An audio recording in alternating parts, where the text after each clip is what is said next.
وهذا يسوقنا إلى الحديث عن مولده، فإنه صلى الله عليه وسلم ولد عام الفيل اتفاقا، وعام الفيل هو العام الذي حاول فيه أبرهة أن يصل إلى البيت، فحال الله عز وجل بينه وبين أن يصل إلى البيت، وخلد الله ذلك في القرآن: ألم تر كيف فعل ربك بأصحاب الفيل ألم يجعل كيدهم في تضليل وأرسل عليهم طيرا أبابيل ترميهم بحجارة من سجيل. وكانت العرب تؤرخ بالحوادث العظام، ولما كان عزم أبرهة وقدم على جيشه فيلا أن يأتي إلى البيت ليهدمه كان حدثا عظيما أرخت به العرب.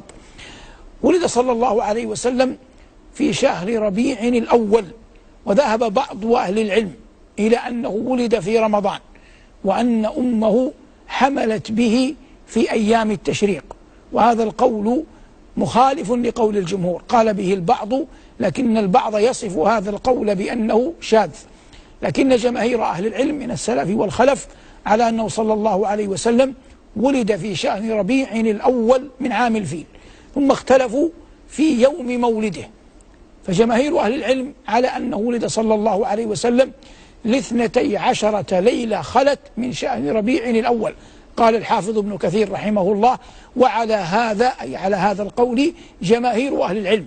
وقال بعض أهل العلم إنه في اليوم 8، وقال بعضهم إنه في اليوم 9، وقال بعضهم إنه في اليوم 10، كل ذلك يعنون من شهر ربيع الأول.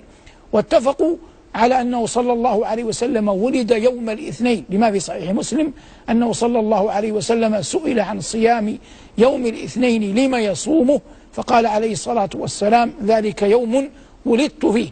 فهو صلى الله عليه وسلم ولد يوم الاثنين، ونبئ يوم الاثنين، ودخل المدينة يوم الاثنين، وقبضت روحه الطاهرة الشريفة، وانتقلت إلى المحل الأسنى والرفيق الأعلى يوم الاثنين. فيوم مولده كان يوم الاثنين من شهر ربيع الأول، على خلاف كما قلنا: هل هو اليوم 8؟ هل هو اليوم 9؟ هل هو اليوم 10؟ هل هو اليوم 12؟